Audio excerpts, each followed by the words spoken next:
शिवोहम असं म्हटलेलं आहे. शिवम भूत्वा शिवम यजयेत असं आपलं शास्त्र सांगतं. अरे तुला शिवाची पूजा करायची ना, मग शिव होऊन कर असं सांगितलं. शिव होऊन शिवाची पूजा कर. शिवम भूत्वा शिवम यजेत म्हणजे त्याचा अर्थ असा की तुला जोपर्यंत तुझ्या हृदयामध्ये जो ईश्वर आहे त्याची ओळख होत नाही तोपर्यंत तू खऱ्या अर्थाने धार्मिक नाही, तू खऱ्या अर्थाने भक्त नाही, तू खऱ्या अर्थाने उपासक नाही. म्हणून पहिला तुझ्या हृदयामध्ये जो आहे त्याची ओळख तुला झाली पाहिजे. आता हृदयामध्ये आहे म्हणजे कुठे आहे आला प्रश्न. म्हणून एक सर्जन होता, त्याला कापायची परवानगी, लायसन्स आहे ना, डॉक्टर झालेला आहे, सर्जन आहे, कापायची परवानगी. आला एक पेशंट, ठरवलं ह्यालाच कापूया. आणि बघितलं, कापून बघितलं तर कुठे हृदयामध्ये ईश्वर मिळण्याच्या ऐवजी रक्तच मिळालं आणि मांस मिळालं, हाडं मिळाली, दुसरं काही मिळालंच नाही. काय म्हणाले, भगवंत काहीतरी खोटं सांगतात म्हणाले. असं नाही. हृदय म्हणजे काय हे समजावून घ्या. हृदय म्हणजे जाणीवेचा खोल कप्पा म्हणजे हृदय.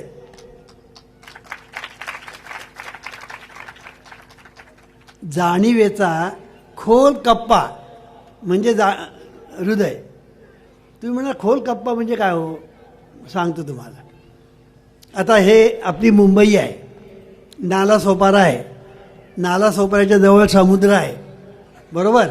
हां, आता समुद्र जो जवळ आहे त्याच्या पलीकडे समुद्र आहे, त्याच्या पलीकडे समुद्र आहे, त्याच्या पलीकडे समुद्र आहे.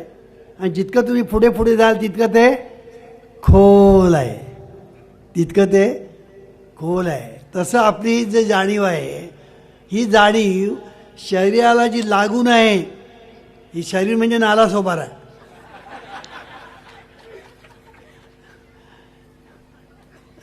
त्या शरीराला लागून जी जमीन आहे म्हणजे हे शरीर, ती जाणीव आणि हे शरीर लागून आहे. त्याच्या पलीकडे म्हणजे काय, त्याच्या पलीकडे कर्मेंद्रिय आहेत, त्याच्या पलीकडे ज्ञानेंद्रिय आहेत, त्याच्या पलीकडे मन आहे, त्याच्या पलीकडे अंतर्मन आहे, त्याच्या पलीकडे जीव आहे, त्याच्या पलीकडे शिव आहे, त्याच्या पलीकडे देव आहे, त्याच्या पलीकडे महादेव आहे. आता डोक्यात प्रकाश पडला की नाही. तेव्हा हा आपल्या ठिकाणी खोल जाणीवेत आहे, ह्याचा अर्थ असा आहे. पण लोकांना माहितीच नाही हे सगळं. त्याचा परिणाम असा होतो की ते काय करतात, ते हृदयाकडे म्हणजे असं बघतात. मग कोणीतरी काहीतरी सांगतो, तिकडे कमळ आहे अशी कल्पना कर, आणि त्या कमळामध्ये तो बसलेला आहे अशी कल्पना कर, वगैरे वगैरे सांगतात. असं ते नाही आहे, हे लक्षात ठेवायचं. आणि म्हणून हे शास्त्र आहे ना, हे शास्त्र लोकांना समजत नाही. आणि शास्त्र न समजल्यामुळे लोक त्या ठिकाणी फिरकत नाही. तरुण पिढी तर मुळीच फिरकत नाही. आता मगाशी ठाकूर म्हणाले की या ठिकाणी मला तरुण मंडळी दिसतात. कारण का, त्याचं कारण जीवनविद्या. अहो आताची तरुण पिढी आहे ना, ती फार हुशार आहे, ती फार हुशार आहे, बुद्धिमान आहे, चाणाक्ष आहे, ग्रास्पिंग कपॅसिटी त्यांची प्रचंड आहे. त्यामुळे म्हटल्यानंतर ताक ओळख नाही इतकी त्यांच्याजवळ ताकद आहे. तुम्ही त्यांना वाटेल ते जर सांगितलं तर ते ऐकून घेणार नाहीत. आणि म्हणून परमार्थामध्ये कुणी काहीतरी सांगतात, ब्रह्म माया अमुक तमुक, ते उठतात ती चालायला लागतात. ते ब्रह्म नको आणि तो घोटाळा, ब्रह्म घोटाळा पण नको म्हणतात. त्यांच्या भाषेत आज ज्याला आपण विज्ञान युग म्हणतो त्या विज्ञान युगाच्या भाषेत जर तुम्ही सांगितलं तर त्याला कळणार. म्हणून जीवनविद्येने विज्ञान युगातली जी भाषा आहे ती वापरली आणि विज्ञानाच्या दृष्टिकोनातून देव म्हणजे काय, परमेश्वर म्हणजे काय, नियती म्हणजे काय, धर्म म्हणजे काय, ह्या सर्व गोष्टी आम्ही समजावून सांगितल्या. त्यानं पटतात. बरं पटलं नाही एखादी गोष्ट येऊन विचारतात, आम्ही सांगतो. इतर ठिकाणी प्रश्न विचारायचे नाही, आम्ही सांगतो ते त्याच्यावर तुमची श्रद्धा पाहिजे. म्हणजे आणि वाटेल ते सांगायचं त्याच्यावर श्रद्धा पाहिजे. आणि विचारलं तर तुम्ही सद्गुरूंचा अपमान केलात याला उत्तर देता येत नाही. अशी सगळी गंमत आहे. तर सांगायचा मुद्दा असा की तुम्ही ह्या तरुण पिढीला जर नीट समजावून सांगितलं तर त्यांना ते पटतं. इतकंच नव्हे तर ते आमच्याकडे बघा सगळे तरुण स्वयंसेवक आहेत. म्हातारा क्वचित, मी पण नाही.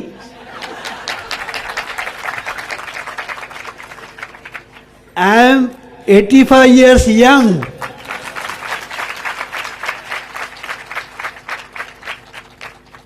तर सांगायचा मुद्दा आमचं हे काय आहे, ह्याचं कारण असं आहे की हा परमेश्वर असं आपण जेव्हा म्हणतो तेव्हा परमेश्वर म्हणजे divine consciousness, divine intuition, divine bliss and divine power. The knowledge, doctor Murphy म्हणतात, the knowledge of a mighty power within you which is capable of bringing to pass all your desires, gives you confidence and sense of peace. असं म्हटलेलं आहे. तुमच्या हृदयामध्ये जो ईश्वर आहे त्या ईश्वराची तुम्हाला जेव्हा जाणीव होते, ओळख होते, ओळख हे फार महत्त्वाचं आहे. ओळख होते ना तेव्हा तुमच्या ठिकाणी कॉन्फिडन्स निर्माण होतो की माझ्याजवळ आत्मशक्ती आहे, ईश्वरी शक्ती आहे, नवे ती आणि मी एकच आहे. अशी जेव्हा जाणीव होते ना तेव्हा आपल्याला एका बाजूने आनंद होतो आणि दुसऱ्या बाजूने कॉन्फिडन्स निर्माण होतो. आणि म्हणून ही जी आत्मशक्ती जी आहे ती आत्मशक्ती इतकी आपल्याजवळ आहे, इतकी आपल्याजवळ आहे की ते आपलं स्वरूप आहे, ते आपलं स्वरूप आहे.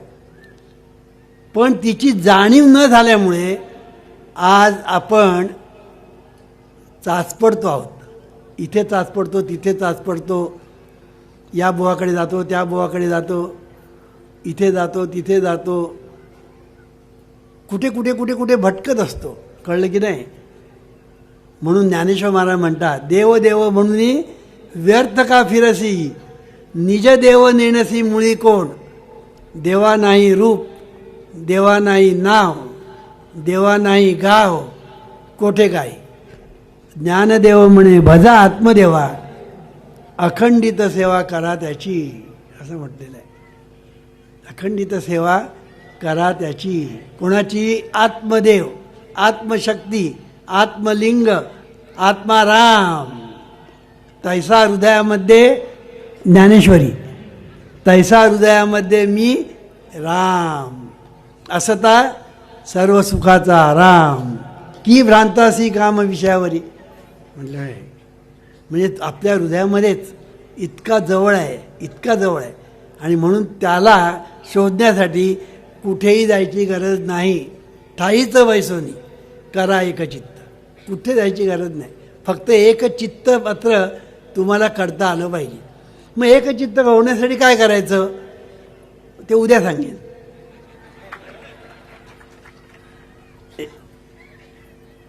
एकचित्त होण्यासाठी काय करायचं ते मी उद्या सांगेन. पण हा जो विषय आहे की परमेश्वर, हा परमेश्वर म्हणजे कसा आहे की अत्यंत गोड विषय आहे. मगाशी मी सांगितलं की आनंद हे आपलं स्वरूप आहे.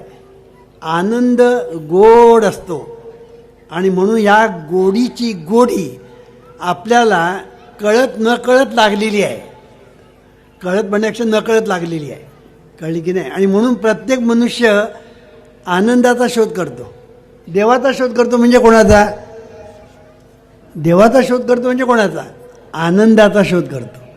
आणि हा आनंद ह्याला शास्त्रात स्वानंद म्हणतात, आत्मानंद म्हणतात, निजानंद म्हणतात, परमानंद म्हणतात, ब्रह्मानंद म्हणतात, अशी त्याची नावं आहेत.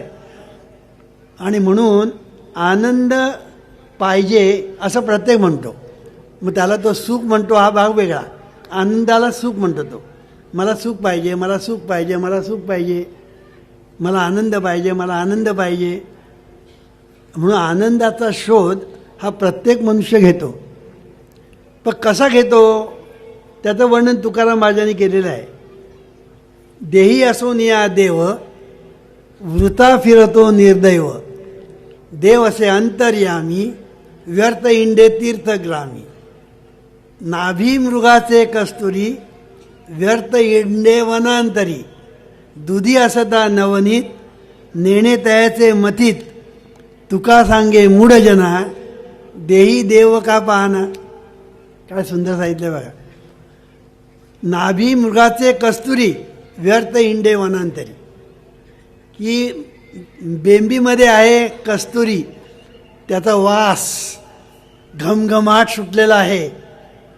आणि हा वास येतो कुठून? इकडनं येतो का तिकडनं येतो का धावतोय सगळीकडे. तसं आपलं झालेलं आहे. त्याच्या बेंबीत कस्तुरी आहे, आपल्या हृदयात देव आहे.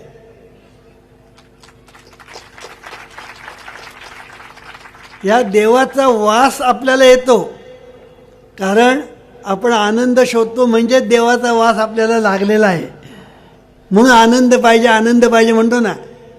म्हणून देवाचा वास त्याला येतो. पण हा वास कुठून येतो? त्याला असं वाटतं तीर्थग्रामी, म्हणून तो तीर्थयात्रा करतो. या तीर्थाला त्या तीर्थाला, तिकडे तिकडे भटकत असतो. पण असतं त्याच्याजवळच. किती तुकाराम महाराजांनी स्पष्ट शब्द सांगितलं. दुधी असता नवनीत, नेणे तयाचे मथित. दुधामध्येच लोणी आहे, पण दुधाचं मंथन करायचं हे जर ठाऊक नसेल तर. म्हणून दुधाचं मंथन करण्याची कला तुम्हाला अवगत पाहिजे, तर तुम्हाला लोणी मिळेल. नाहीतर लोणी पाहिजे लोणी पाहिजे म्हणून तुम्ही किती जरी भटकलात आणि दुधाचं मंथन केलं नाही, फुकट. तेव्हा सांगायचा मुद्दा, तुम्हाला देव पाहिजे म्हणजे आनंद पाहिजे. आता आनंद कधी होतो?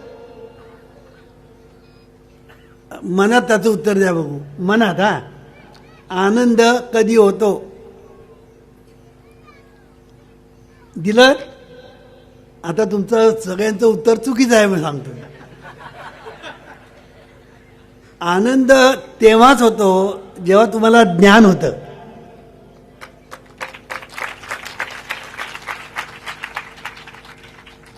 बघा, आनंद तुम्हाला कधी होतो? तुम्हाला ज्ञान होतं तेव्हा. ऑस्ट्रेलियाबरोबर आज आपण जिंकलो, काही लोकांना माहितीच नव्हतं. तर मी सांगितलं आपण ऑस्ट्रेलियाबरोबर. हो,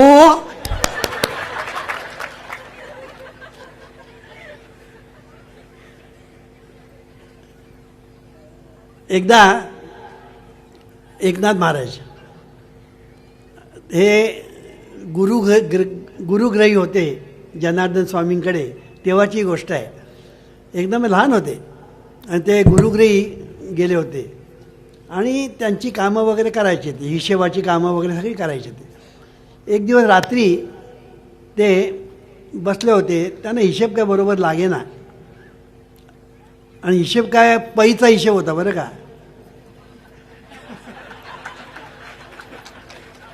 खरं सांगतो. अहो त्यावेळेला पै म्हणजे फार महत्त्वाचे होते, आता गेले.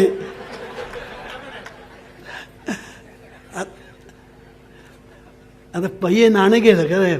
पण पूर्वी एका पैशाला आम्ही भजी खात होतो.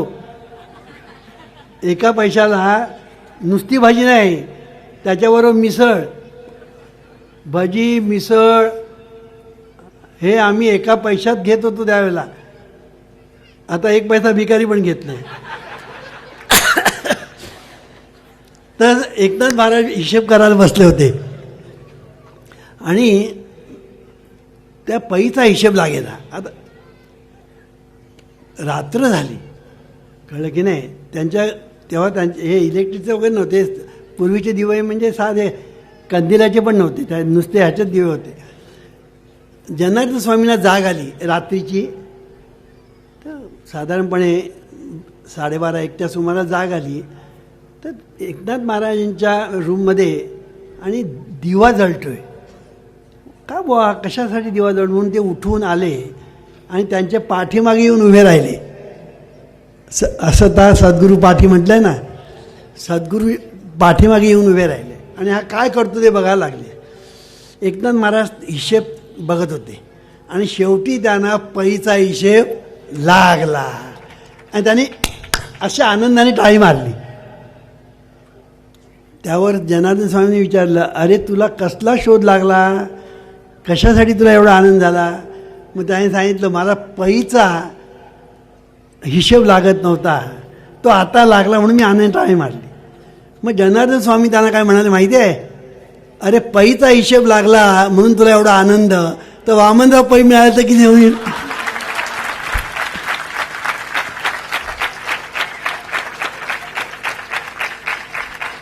असं ते म्हणाले नाहीत.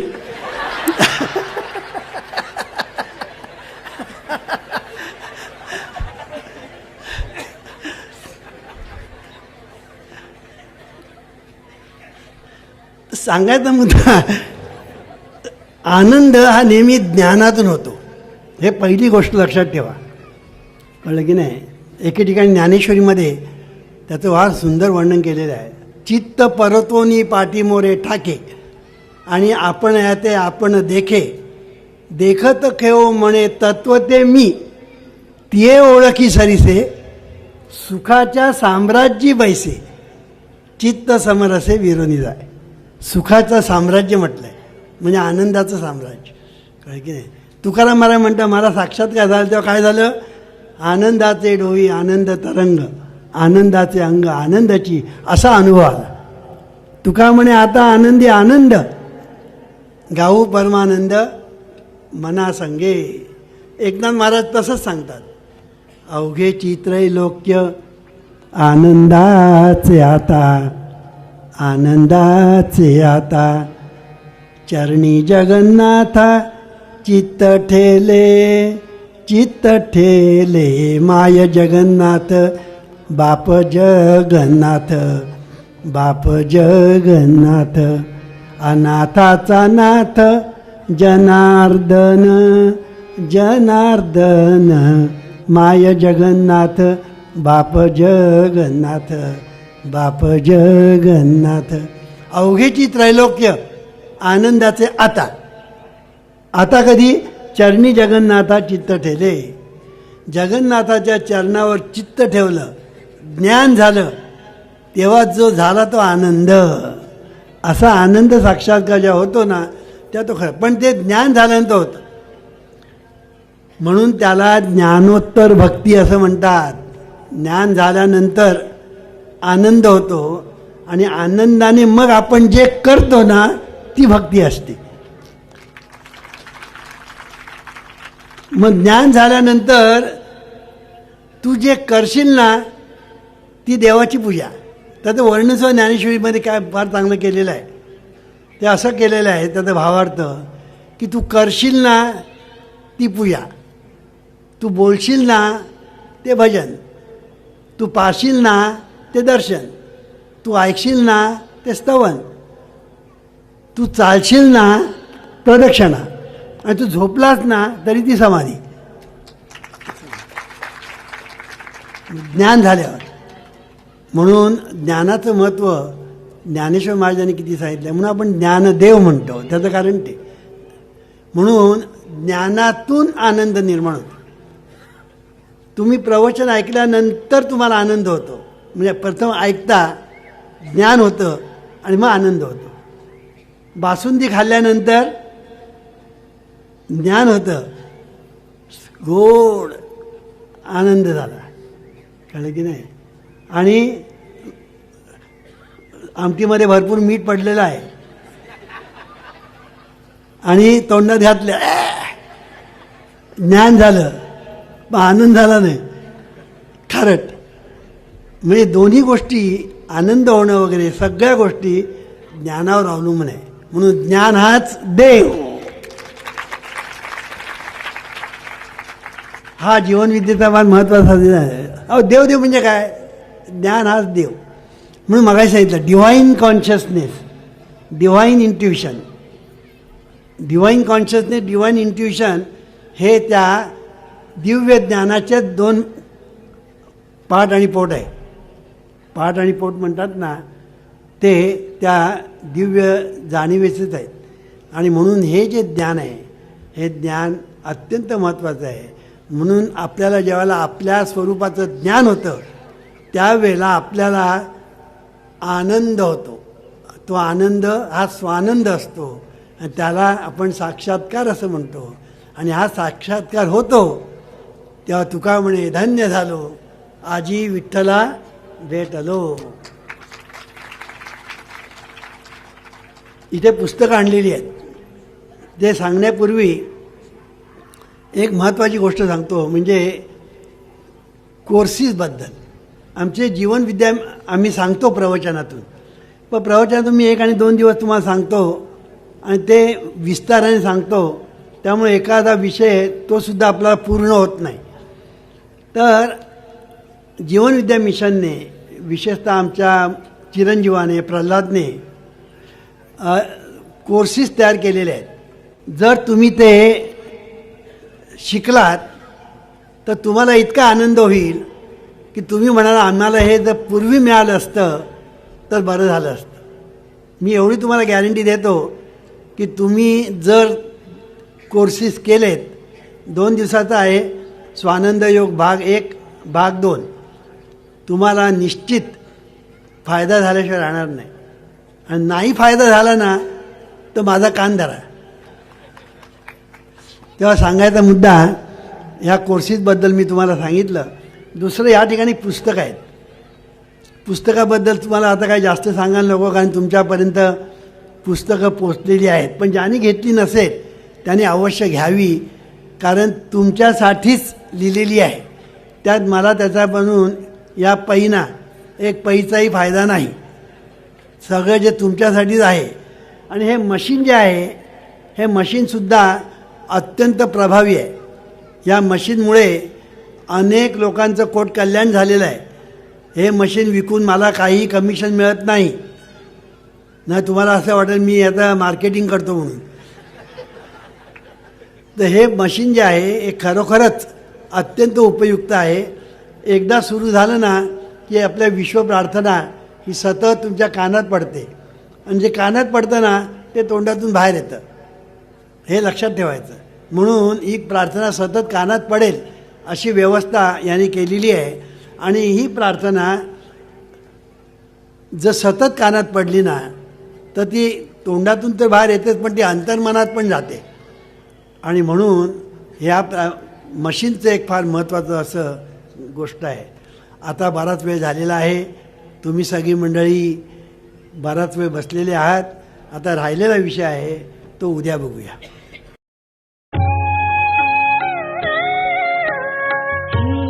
ईश्वरा सर्वांना चांगली बुद्धी दे, आरोग्य दे, सर्वांना सुखात आनंदात ऐश्वर्यात ठेव.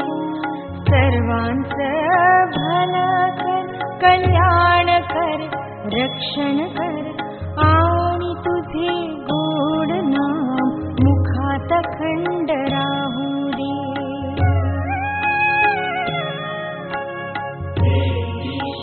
सर्वांना चांगली बुद्धी दे, आरोग्य दे, सर्वांना सुखात आनंदात ऐश्वर्यात दे.